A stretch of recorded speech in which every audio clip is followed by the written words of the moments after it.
Et coucou.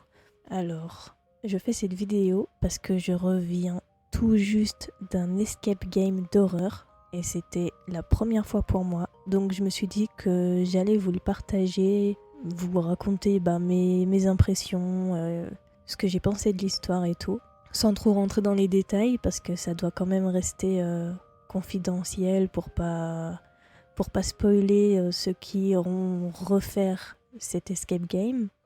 Allez, c'est parti. Déjà, j'étais pas seule dans l'aventure. J'étais avec mon frère et mon copain. Donc on était à 3. On arrive et la dame qui organise les jeux nous met tout de suite à l'aise. Elle nous invite à nous asseoir sur les canapés pour nous expliquer l'histoire. Du coup, l'histoire, ça se passe dans un manoir. Et une petite fille qui s'appelle Sarah a été possédée. Et du coup, les parents ont fait appel à nous parce que du coup, on est censé prendre le rôle de voyants, de gens qui sont experts dans ça, quoi, dans le domaine d'esprit et tout. Donc, ils nous appellent à l'aide pour que on trouve une pièce secrète où Sarah avait l'habitude d'aller jouer.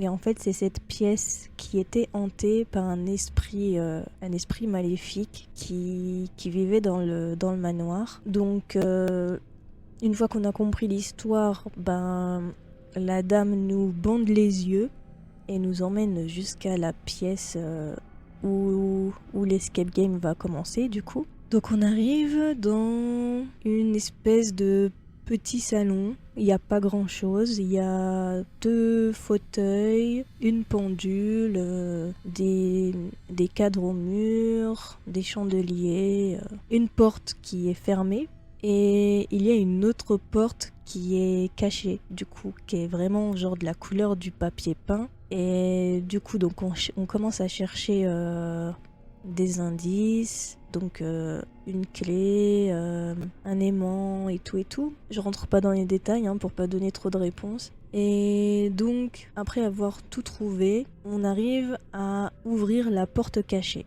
Et la porte cachée nous mène dans la chambre de Sarah. Donc c'est une chambre d'enfant, il y a un lit, il y a des poupées, un petit bureau, une grande armoire. Et du coup, ce qu'il faut faire, il y avait un cadenas au mur avec une clé. Donc je crois que la clé c'était pour ouvrir l'armoire. Et du coup, pour récupérer cette clé, il fallait trouver les prénoms préférés des poupées de Sarah.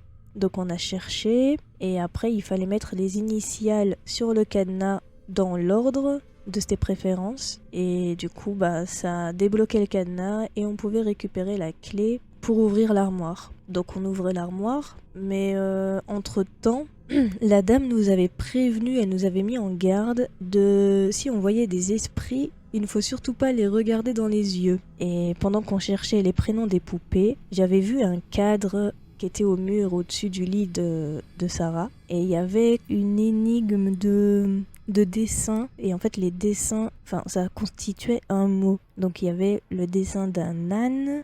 Après, il y avait la lettre A. Après, il y avait le cri du mouton et une aile. Du coup, ça faisait Annabelle, par exemple. Et du coup, je regardais le cadre et d'un coup, le cadre s'est ouvert et il y avait l'esprit de la dame en noir qui est apparu et qui a commencé à crier.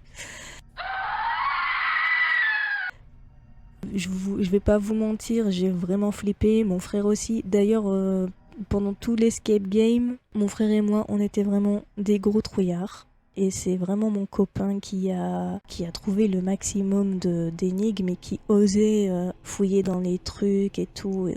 Il y avait des portes qui claquaient, des cris, des rires, bref. Et du coup aussi, pendant qu'on cherchait les prénoms des poupées, il y avait un truc accroché au mur et où tu mets ton oreille et tu peux entendre quelqu'un d'une autre pièce parler. Et on entendait la voix d'une petite fille qui nous chuchotait des indices. Donc après, on a réussi à débloquer le cadenas, prendre la clé et ouvrir l'armoire. Donc on voit que l'armoire, en fait, c'est pas vraiment une vraie armoire, c'est un passage secret où Sarah avait l'habitude de passer. Et si on regardait dans le bois en bas, ben en fait on voyait qu'il y avait une petite trappe pour arriver dans une autre pièce. Donc on est passé par là et on est arrivé dans une bibliothèque. Et là, c'est là où on a vraiment perdu le plus de temps parce qu'il y avait beaucoup de choses à trouver, beaucoup d'énigmes et tout. Il y avait beaucoup de trucs avec des livres qu'il fallait replacer sur la bonne étagère par rapport à son titre. Donc il y avait un livre par exemple qui s'appelait Christine, donc fallait le ranger à l'étagère des C. Et fallait faire ça pour tous les livres qui avaient le même symbole sur la couverture. Et on pouvait aussi trouver des petites parties de bois qui faisaient des arcs de cercle. Et en fait, fallait faire 2 cercles entiers. Donc on avait 8 parties de bois à trouver. Et après, il fallait les assembler et les mettre au bon endroit pour ouvrir des tiroirs cachés et continuer d'avancer. Et après, à un moment, la lumière s'est éteinte et il y a eu le miroir de la bibliothèque qui s'est éclairé. Et il y a eu une voix qui disait « Prenez garde au reflet du miroir ». Du coup, par réflexe, moi j'ai évité de regarder le miroir. Et mon copain, lui, il a été pile devant et il a regardé. Et en fait, il m'a dit qu'au bout du miroir, il avait vu un clown qui se tenait debout. Un clown vraiment effrayant, quoi, avec les dents pointues et du sang qui coulait de la bouche. Et du coup, le clown était là, debout, et il le regardait en souriant. Du coup, mon copain, il a vite tourné le dos et il a arrêté de s'occuper de ça. Et du coup, on a essayé de résoudre une autre énigme qu'il fallait faire avec des cartes de tarot. Pendant qu'on était en train de chercher la solution, il y avait une petite voix qui appelait mon frère et qui lui demandait de venir chercher le ballon rouge. Comme vous connaissez tous le film Ça, avec le clown et le ballon rouge, donc c'était une référence à ça. Du coup, mon frère était trop apeuré, il me tenait et il disait non, j'en veux pas de ton ballon et tout. Donc c'est mon copain qui a dû aller chercher le ballon. Mais du coup, il y a été à reculons et sans regarder, parce que faut pas qu'on oublie que les esprits, faut pas qu'on les regarde, quoi. Donc il est revenu après avec un ballon et il y avait un mot à l'intérieur. Donc on a fait exploser le ballon avec un crayon et du coup on avait un indice de l'endroit où placer les arcs de cercle en bois qu'on avait trouvé. Du coup après, une fois qu'on a fait toutes les énigmes de la pièce, on a réussi à ouvrir la porte secrète, une autre salle, du coup. Dès qu'on est rentré, il a commencé à avoir un meuble qui tremblait, des cris et tout. L'ambiance était vraiment effrayante. Et donc on s'est rendu compte que c'était en fait une table de Ouija. Et il y avait une cheminée aussi et un coffre. Donc en gros, il fallait retrouver 4 objets et les placer sur la cheminée et ensuite appeler les esprits et leur dire de partir. Mais en fait, il nous manquait 2 objets. Déjà, il y avait une broche et sur la lettre qu'on a trouvée dans la pièce, c'était écrit qu'un des esprits l'avait dérobée. Donc il fallait trouver quel esprit avait volé cette broche et lui demander si il voulait bien nous la donner ou nous la prêter. Donc il y avait un ordre d'esprit à appeler, parce que certains esprits ne veulent pas parler avant tel ou tel esprit. Donc je me souviens qu'il y avait sur la liste, il y avait la dame en noir, donc celle qui nous faisait peur depuis le début, qu'on croisait, qu'il fallait surtout pas regarder. Il y avait Émilie Rose, qui répondait à nos questions par oui ou par non, en éclairant les chandeliers, donc qui allumait et éteignait les chandeliers. Et il y avait donc la dame en noir, elle, c'était les coups sur la table. Et il y avait aussi l'homme à la cicatrice qui bougeait la flèche sur les lettres de la table, du coup, pour nous répondre. Mais en tout premier, on devait invoquer le démon qui hantait le manoir. Je sais plus du tout comment il s'appelait. Il s'appelait quelque chose comme Arcasiel ou quelque chose comme ça. Et c'est toujours le premier sur la liste qui devait répondre. Mais lui, il fallait pas prendre compte de ses réponses parce que c'était écrit sur la lettre que quoi que tu lui demandes, bah en fait c'est un démon, donc il est forcément fourbe et il te mentira toujours. Donc fallait plus se concentrer du coup sur les réponses des autres esprits. Donc fallait trouver quel esprit avait volé l'objet qui nous manquait. Donc c'était une broche. Donc on a questionné tous les esprits dans l'ordre. Donc on a trouvé que c'était la dame en noir. Et donc après on lui a proposé de nous la donner. Donc elle a accepté. Donc elle est venue dans la pièce et il ne fallait surtout pas la regarder. Donc soit on remettait nos bandeaux sur les yeux, soit on baissait la tête, soit on fermait les yeux, bref. Et oui, pour le plaisir, ben elle ne s'est pas empêchée de nous toucher pendant qu'elle tournait autour de la table. C'est pour mettre dans l'ambiance. Et du coup, elle nous a donné la broche. Donc on a pu poser la broche sur la cheminée à côté des 2 autres objets qu'on avait déjà trouvés. Et il nous manquait encore un autre objet. C'était une boîte carrée qui se trouvait dans la chambre de Sarah. Donc on devait retourner dans la pièce, dans la chambre du coup. Donc mon copain a été le premier à y aller. Mon frère, il voulait pas bouger, donc j'ai dû le convaincre de le suivre, quoi, de pas laisser mon copain y aller tout seul. Et dès qu'on a franchi le pas de la porte, bah, j'ai vu que la dame en noir était là. Donc j'ai dit à mon frère de se retourner et de repartir. Et du coup, la dame en noir a rigolé, mais d'un rire effrayant. Mon copain, lui, il avait mis son bandeau pour pas la regarder et du coup, il marchait tout droit pour sortir de la pièce. Donc après, il a trouvé la boîte, donc il a mis la boîte sur la cheminée. Du coup, bah après, ça nous a donné une autre lettre et une pièce qui manquait à la table de Ouija pour dire au revoir aux esprits. Donc on a mis la pièce sur la table où il y avait les trous pour la placer. Donc on mettait tous une main sur la pièce et l'autre main sur le coin d'une table.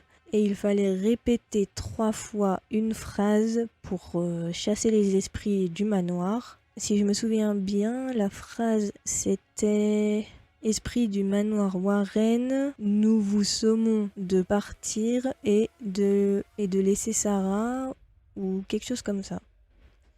Et du coup, fallait répéter ça 3 fois d'affilée. Et entre-temps, bah, la dame en noir faisait trembler les portes, ouvrait la porte et criait. Il y avait des sons audio aussi dans les baffes qui faisaient... il y avait du bruit, quoi. Il y avait de l'orage, des bruits de vent. Vraiment pour nous mettre dans l'ambiance. Il y avait aussi un petit carré de ciel orageux au plafond qui faisait comme des coups d'éclair. Et on entendait le tonnerre, c'était vraiment classe. Et du coup, une fois qu'on avait répété ces 3 phrases d'affilée, on avait réussi donc à faire partir tous les mauvais esprits. Donc on a entendu un enregistrement, si on reste dans l'histoire, on a entendu la voix du démon qui avait possédé Sarah dire qu'il reviendrait. Et on a entendu ensuite la voix de la petite Sarah qui nous remerciait d'avoir libéré le manoir et de lui avoir sauvé la vie. Et du coup, voilà. C'était la fin de l'escape game. Donc après, la dame qui gérait le jeu nous a rejoints et nous a pris en photo pour garder un souvenir et nous l'a envoyé par mail. Et franchement, c'était mon premier escape game d'horreur. Mais je pense que je vais en garder de bons souvenirs et de bonnes frayeurs. Mais vraiment, c'était vraiment cool. Il y avait vraiment une ambiance terrifiante. Tu t'y croyais vraiment, quoi. L'immersion était vraiment là. Mon frère était vraiment flippé, moi aussi. Mon copain a vraiment flippé quand il a vu le clown le plus. Mais il était vraiment aussi à fond dans l'histoire. On était vraiment tous à fond. Donc franchement, si vous avez l'occasion de faire des escape games d'horreur ou même des escape games normales, que ce soit juste des énigmes que vous devez vous sortir d'une pièce ou quoi, franchement, faites-le parce que ça reste vraiment une bonne expérience.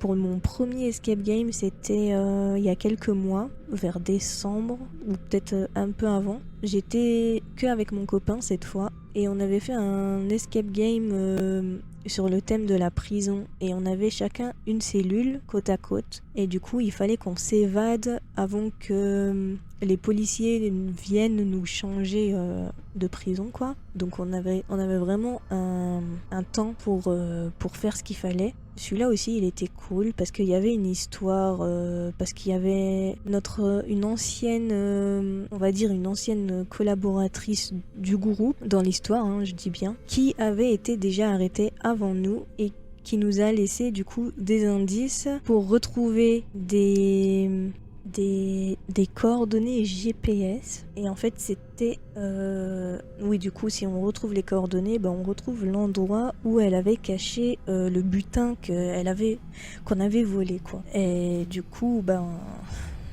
fallait sortir déjà de sa cellule, enlever les menottes, trouver les indices des coordonnées. Et franchement, ça a duré 1 heure, hein, quand même. Et mine de rien, même si c'était pas effrayant, c'était aussi cool. Donc pour l'instant, j'en ai fait que 2, mais j'ai prévu on a prévu d'en faire un autre encore demain sur le thème des pirates. Donc je pense que ça sera cool aussi. En plus, j'ai vu que dans l'entrée, que quand tu rentres, il y avait un porte-manteau avec les déguisements des pirates. Genre il y avait les manteaux, les chapeaux, il y avait des faux sabres et tout. Donc c'est vraiment roleplay, quoi. Et je trouve ça cool. Voilà, du coup c'était juste une petite vidéo comme ça pour vous partager mon expérience de l'escape game d'horreur. Franchement, comme j'ai dit, hein, si vous avez l'occasion d'en faire en famille ou entre amis, faites-le parce que ça fera toujours des souvenirs et ça occupe aussi, hein. Si tu sais pas quoi faire par exemple un jour, voilà, quoi. T'es entre potes, tu prévois un escape game et ça t'occupe 1 ou 2 heures. Et après, quand vous avez terminé, vous pouvez échanger vos impressions, ce que vous avez ressenti, ce que vous avez aimé et tout. Donc c'est ça qui est cool, ça reste un moment d'échange et de partage. Et voilà, j'espère que cette petite vidéo vous aura plu, même si c'est pas grand chose. Je tenais quand même à vous partager ça et c'est tout. Mais écoute, j'ai bien aimé ce petit escape game. Alors d'abord, on peut dire que le décor était plutôt sympa. La première pièce te met directement dans l'ambiance. Les vieilles horloges, les vieux tableaux. On est arrivé les yeux bandés, en plus c'était plutôt sympa. Les énigmes étaient plutôt simples dans cette salle. Après, on est arrivé dans la deuxième pièce. Sans compter aussi que dans la première pièce, il y avait aussi 2-3 sursauts, des portes qui tapent, des murs, le bruit.